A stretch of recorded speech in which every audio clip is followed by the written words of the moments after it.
What's up, guys? Teddy Cornwell here. Welcome to the Underdog Talk, the most underrated podcast in the world. And there's just something about the underdog. Today, we have an absolute beast on the Underdog Talk. But before we get in this interview, you know I have to give this man a proper Underdog Talk introduction. Hailing from England, today's guest is an internationally recognized men's physique competitor. This gentleman was crowned the first ever IFBB men's physique pro from the UK, a USN and Gymshark sponsored athlete, and a man who once said, "Sweat, determination, and hard work. There is no easy route." I am proud and honored to present the one, the only, Mr. Ryan Terry. What's up, big dog? How you doing today? That was a great intro. I appreciate that. Thank you. I mean, you deserve the fucking best interview. I mean, sheesh. We are speaking with Ryan fucking Terry. What is up, sir? How you doing today? No, I'm very well. Very, very well. Thank you. Just started my Olympic prep. So for me, I love being in prep. So it's been a long time coming. Not been on stage for a year now. So it's about time we got those board shorts back out.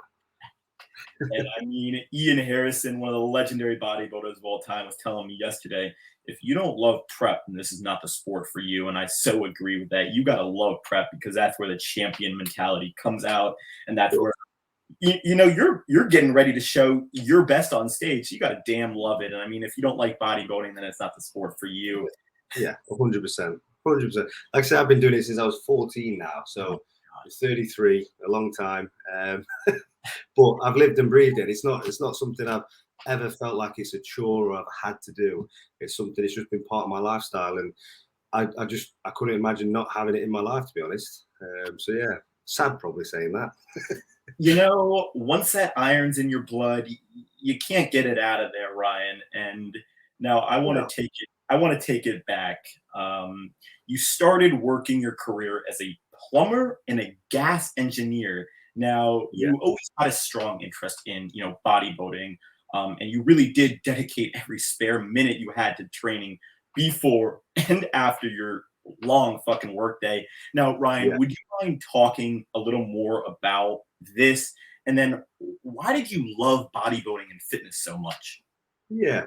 So I got into fitness when I was 14, I started training, but I've always been into fitness before that, into like competitive sport. So my family were a very competitive family. I've got two siblings older than me, and we were always quite competitive. So whatever sport I did growing up, I was always taught you have to be the best at it. There's no second place, and that's what was always instilled to me. But as I go into my teenage years, obviously you start to think about girls, and you start to realize who you are as a person.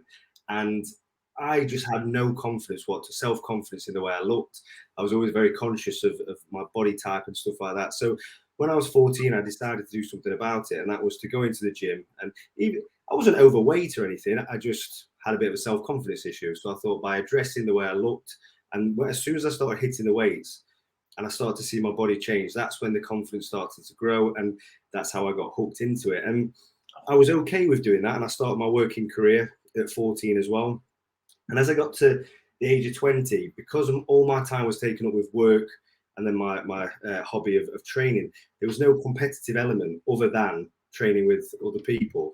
And I just saw, I come from a backstreet old school gym, spit and sawdust gym, and saw these people competing for shows. I loved the dedication. I loved how regimented they were in the day. And I thought, I want to do this. And I want to bring that competitive element into my training.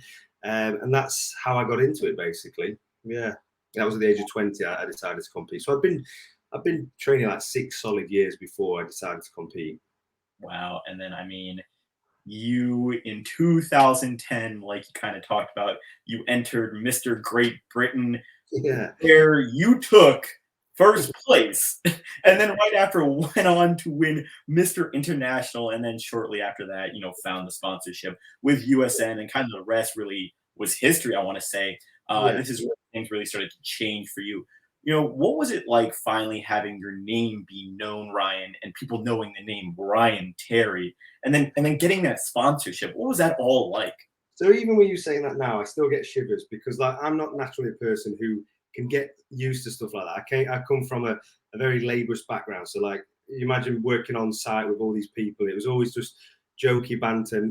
Never used to do my hair. I was quite dirty all the time from being under the floorboards and fitting bathrooms and stuff. So to think people would recognize my name and I'd be creating legacy, what's the word? Of myself. I was thinking, it's just surreal, absolutely crazy. And again, when I was getting into it, I didn't see it as a fad, but I was just kind of like, my bread and butter is my plumbing, and this is just a hobby kind of thing. And that's what I never, even to this day, it was never something what I was driven by the money aspect of it or driven by the fame or the notoriety. It was just whatever I put my mind to, I want to be the best at it. I want to be number one at it. And that's kind of how I sunk my teeth into everything I did. I was like, right, I need to do this show. I knew what my end goal was, which was to be Mr. Olympia. But in order to get there, I want to set a story and create a legacy where people haven't done that before. So every show I ever did, there was always a story behind it. It wasn't just a random show. There was always like a backstory to it. And that's how I built my name, really.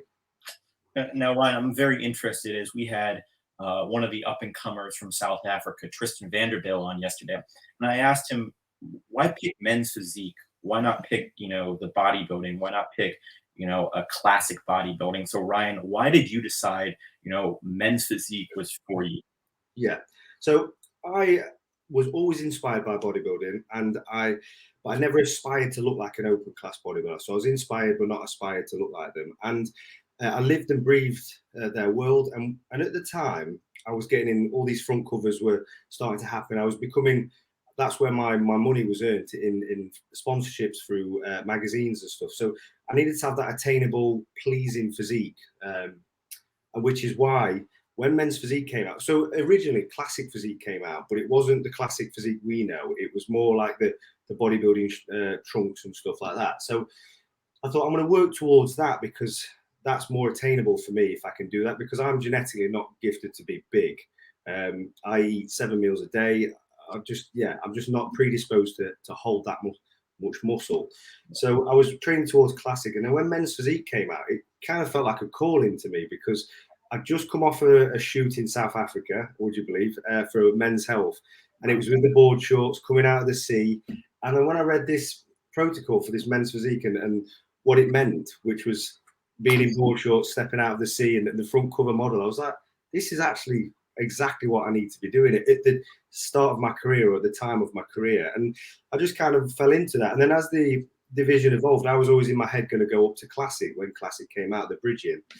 But then it just became unattainable for me anyway, because I'm a realist. Like, I wouldn't want to go into a show and not want to be number one, not win it. And to go up against Chris Bumstead, which is who I would go up against now, he towers over me. It looks like I've never trained when I'm next to him. So I'm a realist, and I love men's physique. And the way it's evolving now, most of them are classic bodybuilders anyway, in board shorts.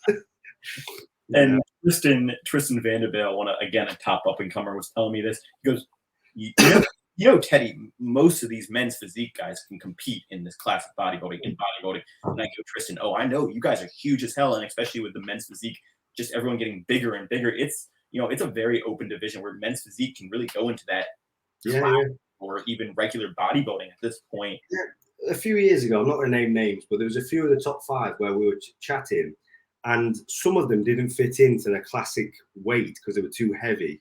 So that says it all, where we were a bit like, wow, is there meant to be a weight cap or height to weight ratio or something like that in men's physique? But at the minute, I don't think that will ever transpire to anything. So you just kind of have to get with the times. And for me, it was a real battle because I like to be lean all year. I like to be confident in myself. And hence why I got into training, was to feel more confident. So to go off season and to have a proper off season to gain that muscle tissue like you would as a bodybuilder, I don't really feel comfortable doing it. So there was a fine line, and it came to a crossroad where I thought, do I call it a day or do I try one more time?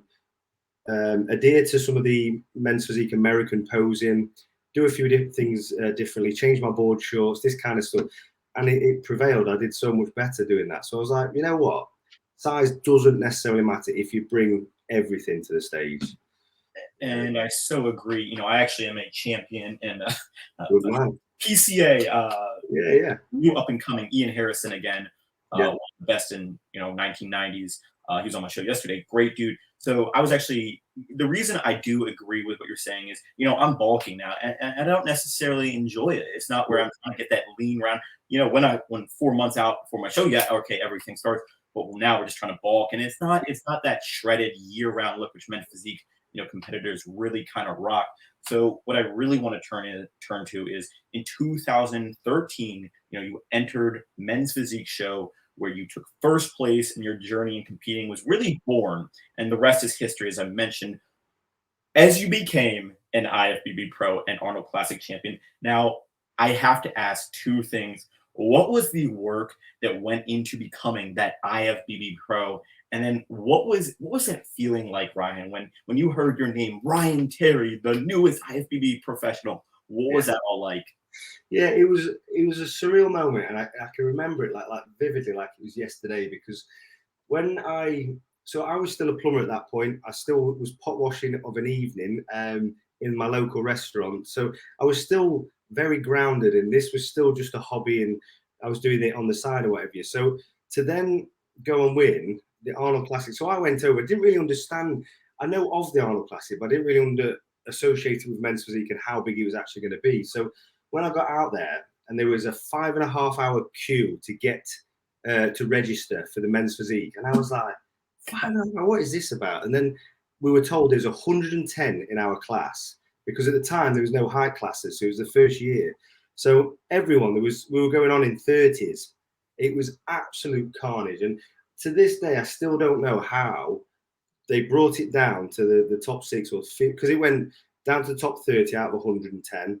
Then it went the top 15, then the top 6, and how I managed to stay all the way through and win that title still to this day blows my mind, because that was a pivotal point for me. Because it then I then went on to win the British the week later. I got my pro card, and yeah, it's so surreal in front of all my friends and family. And it was that day where it made me realize, right, I can quit pot washing now. I can quit being a plumber. Even though I enjoyed doing that, it was time for my career to go in a different path, and something I really enjoyed, and having my family there as well. And it was the last time I competed in the UK, so yeah, it was a very, very nice moment to have everyone around me to celebrate with me.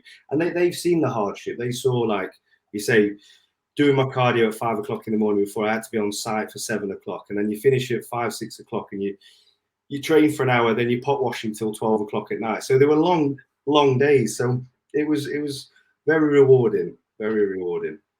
And I mean, Ryan, you are 1 out of 150. You are the champion, and there is a reason. Always know that there is a reason that you won that, because you are fucking Ryan Terry. And I truly can relate to that. You have an underdog story, man. I mean, you really were just a working class, regular guy who worked his ass off and truly was hungry. And that's why I say there's something about the underdog, because they truly are the hungriest. There's nothing doubt. Sorry. So I'm going to be honest now. So this is one of the reasons I came on this show, is because I absolutely love the name, the title of this show, because I've always said, and most people know this who follow me for most of my career, is I've always functioned better as an underdog.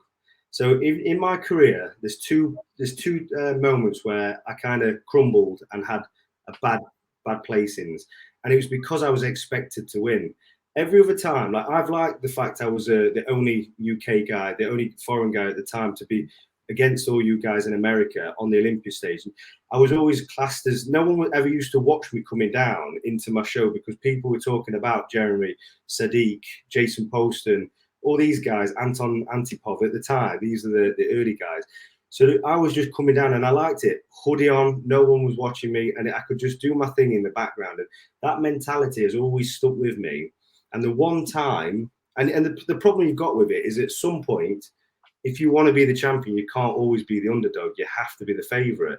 And at one time, when I won the Arnold Classic in 2017, I moved to America, second in the Olympia the year before. It was like me and Jeremy head to head, let's go.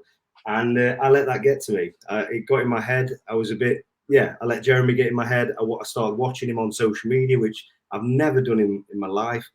And I gave him that title, and I dropped a lot of places. So you live and learn, but that underdog mentality has always been a driving force for me.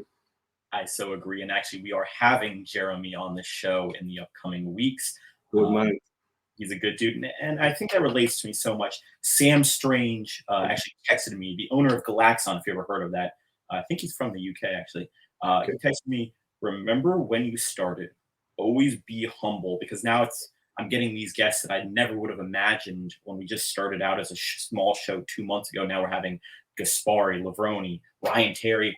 And I think it is so true. Be humble, because definitely. we all started someplace. And, Ryan Terry, you are a champion. You are one of the most humble people I've ever met. So respectful. And I think that stems from the start, because when you are the underdog, you can appreciate those achievements. You can appreciate others who work their ass off, because you've been there, you've seen it. Now, Ryan, I have a question for you. We had fellow Gymshark, athlete Nathan McCullum on yesterday, the Aussie, and I asked. Nathan is a good guy. I've got a lot of time for Nathan. He's a funny guy.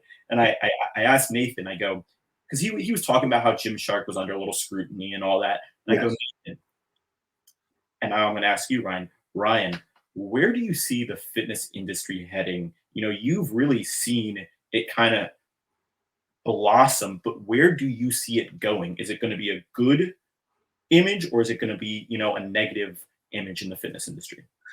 Yeah, so this is a tough question, because so a bit about me. So I'm a guy who loves to be face to face with someone, to hear their story, be able to shake someone's hand. So, for instance, when I first came into the industry, it was very heavy bodybuilding, and obviously Men's Physique was just coming up. But to be at Expos and to have that one-to-one, and to hear people's stories, and to hear that you've inspired them, and that kind of just relate to people in the same field as you, is what I used to buzz off, and what I used to make me want to work hard and make me want to be in the industry more.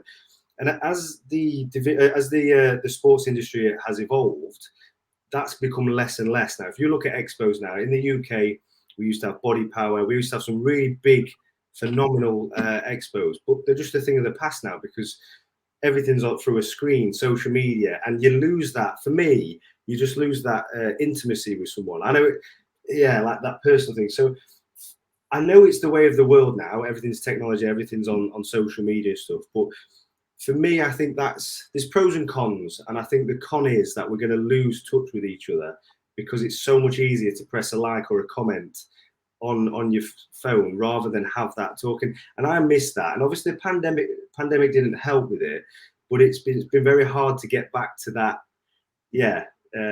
So I might have eluded the question you asked me there, but I think as well, when it comes to people becoming more educated, I think that's quite important. I think that we went through a trend of everyone dishing out all this information and stuff, what's false, and people are getting hurt and things like that. So I think there's more education coming in now. When I first started, there was nothing whatsoever. So that's a pro to the industry, the way it's going. But yeah, the con for me is I just feel like we're going to lose that connection with each other. And I mean, Nathan said the same thing, really, in terms of what you said. And this is really what drives him, being able to talk with someone in person and help them. He basically said, that's what gets me out of bed every day, being able to change someone's life for the better. And I mean, Ryan, you have changed so many people's life for the better. Now, Ryan, I finally want to end this interview, and I'm very interested to hear your answer. You've really seen it all in the fitness industry. You've come from, really starting out to now a seasoned pro, seasoned vet. What is your biggest tip for someone who is looking to get into the fitness industry? Sorry, actually, let me change that. What is your biggest tip for someone who's looking to start their fitness journey like you once were? I would say basically enjoy the process. Don't rush the process, and don't look at someone else's success and want that overnight. Build your own path and look at how you want to be remembered in the industry, or how you want your legacy to be left, or whatever. Because when I was coming up through the ranks, I was never someone who wanted to sit behind, wanted to get the best sponsors, and then sit behind them and let them push me and think overnight I was going to be this superstar. I always wanted to build the Ryan Terry brand, but in a way that people can relate to me, that I've stayed, that everything I do is authentic to me. Even if some people don't agree with it, I'm never disrespectful to anybody or this is my way or no other way, but I've just always been true to myself as much as I can. If I have multiple sponsors come at me every day asking to align myself with their brand, but I sit back and have to think, is that brand going to be good for me? Is it authentic? Or the people who look up to me, do I want to be putting that onto them if I don't truly believe in myself just for a paycheck? So it was never about that for me. And yeah, that's what I would say to people coming in the industry. Enjoy the process, get into the training lifestyle, get into creating content, what you believe in. And then because you believe in it, because you put so much into this content, people will then, start to engross with you. And that's what I would suggest. Don't be the person who just jumps on the first sponsor because they're paying or something like that. Just, try to be true to yourself. Trust the process, love the process, Exactly. work your ass off every day. If you're going to compare yourself to someone, compare yourself to the day before, never compare yourself to others. I mean, ladies and gentlemen, we are speaking with Ryan Terry, and I believe Ryan Terry has some big things to prove. And I believe he'll go in with an underdog mentality and shock the world because this is his to claim. Now, Ryan, it has been such an honor and privilege having you on the Underdog Talk. Now, before we go, I'd like to get my guests out of here with some rapid fire questions. Oh, John, terrible at this. Go on then. Oh, golly. Favorite USN product? I can't say that because I'm with My Protein now. So I was with USN for 12 years, but I've been with My Protein for a year now. Okay. So USN. So just to have a little background on that quickly before we go on, but USN will always hold very dear to my heart. Absolutely amazing company, and they were the ones who helped me grow in the industry, and that's why I've been very loyal to them for 12 years. But I just it became a point where My Protein, world number one now, they're just on this huge roller coaster now, just going up and up and up and up. And I just felt like now was the time. I've got a young family, and the options I could have. I brought out my own. Sorry, 2 seconds. My own products with them, and it just felt like it was the right time to move on and try new challenges. So I'm never a guy who will turn around and say, "Yep, USM were this or we're that." Phenomenal company, but My Protein for me was just a no-brainer, and it was time to move on to bigger things. Well, then let me change that question. Favorite My Protein product? Favorite My Protein product? So it's got to be Ryan intra-EAAs. So the intra-EAA, that's just because from a very young age, I was taught to have carbs intra-workout. So multidextrin or waxy maize, cyclic dextrin, anything like that, very fast-acting carb with electrolytes in for hydration, EAAs or BCAAs for the amino acids. So all these things were what I used to have to add manually all the time, every day. So when I got the opportunity to design my own product, that was the first thing that had to be. So that was my main product. There we go. Sorry about that, Ryan. Sorry about the confusion. Well, My Protein, shout out to you guys for getting a dope-ass athlete. Now, no pump for a year or no pre-workout for a year? Oh, no pre-workout for a year, all day long. Really? You're a pump? Well, no, like I'm talking about the pump, like supplement blend, not like your actual pump. Oh, right. Okay. It's a difficult. Quick fire, because you have to be quick fire on this, don't you? No, I'd say no pre-workout because I've had a bad experience in the past with pre-workout. So I take it and leave it. I don't have it every day. I just have it when I'm feeling not great. So you can probably get away with a coffee with that. Whereas pump, you want that vasodilation. You want that feeling of that pump. There's nothing better, as Arnold used to say, than the pump, is there? And I mean, you are really one of the only people to ever be on the show to actually say no pre-workout, because I feel like all fitness people need to have that pre-workout. Now, shout out to our guy, Chris Geffen, who was on the show. And Chris goes, I don't need either. I go, you know what? You're Chris Geffen. I can't argue with your thing. You've got to answer one of them. You can't be too clever like that, Chris. I'll have a word with him. But it's Chris. I couldn't debate him on that. I'm like, you know what? That's okay. Whatever. But Yeah, whatever. Have to pose off against Christian Bumstead or have to skydive? Oh, I'd like to do both, to be honest. Me and Chris, we I don't mind doing both. Now you said Chris Gethin can say too. I'd like to do both because me and Chris, we did a few pose offs, we did a few shots of vacuums and stuff next to each other. He's a big guy. This is a big But guy. if I stand slightly closer to the camera, I just look the same size of him anyway. So I'll just do that. All right. So when he won the Olympia, not last year, the year before, so his second Olympia title, he actually messaged me that night, on the Olympia night, and asked if I wanted to train the next day. So the day after the Olympia, we were in Vegas. We went and trained. We went and did arms, and we did we were doing pose offs, vacuums, all that kind of stuff. So there's footage dotted all over YouTube, so you'll have to find that. But Ooh, yeah, legend. I actually said back to him, "Are you being serious? You've just won the Olympia. You just won Olympia. Why would you want to train tomorrow?" But I think he was going to have a lot of sushi that night, so he wanted to, get rid of it.